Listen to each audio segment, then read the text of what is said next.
So what are the implications of the U.S. involvement in the Afghanistan war? My introduction. America has been fighting the Afghanistan war since October 7, 2001. This, of course, is after the 9/11 attacks, wherein 4 planes were hijacked, 2 of which were flown into the Twin Towers in New York. 1 was flown to the western part of the Pentagon, and the 4th one was flown into a rural Pennsylvania area, never reaching its intended target because people aboard were fighting back against the hijackers. This is the longest war America's ever fought in, going on 17 years now. We're pouring a lot of resources into it, but the U.S. is really split as a people about whether or not we should be in the war or not, with 49% saying that they think we're losing and want us to leave, 35% believing that we're winning and wanting to stay, and 16% not knowing. But that split is really similar to Alice in a looking glass house, where she is half awake and half asleep, so she's not really perceiving anything fully, which is kind of what America's doing because they aren't all on one side looking at this topic or this issue. Side note, there's only about 17% of young adults, which is 18 to 24-year-olds, can locate Afghanistan on a map, so I thought I'd point out that it's right there in the Middle East. The U.S.'s economy, we spent billions on this war, not only with us going in to fight, but also giving foreign aid to Afghanistan to help fight against the Al-Qaeda, which is who we're fighting. And you can see here that since the war's begun, which is around right there, it's gone up and down, but it's never really reached the peak that it was in 1999. And this is a graph of all the money we've spent in Afghanistan.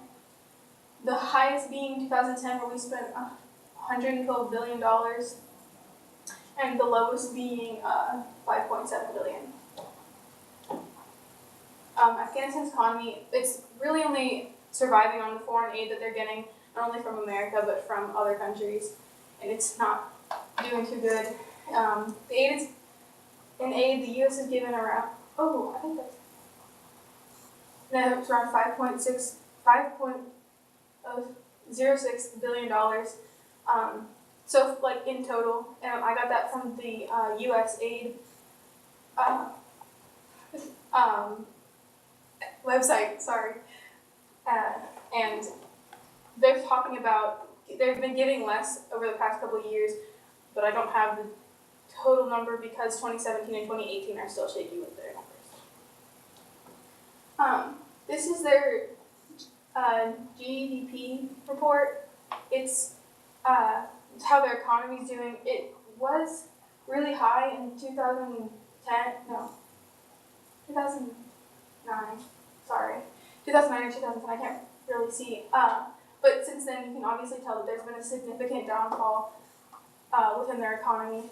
The solutions to this, the U.S. could slowly remove themselves from the fight, by which I mean putting more emphasis on the people in Afghanistan fighting, and while still giving aid, slowly removing and giving less as time goes on. Although the implications of that are, it makes it more difficult because they aren't having all the manpower that they've had in the past. We could also pour more resources into the fight and try to make larger advancements really, really quickly to try and push it over the edge and just win, I guess. And then that's how we're excited.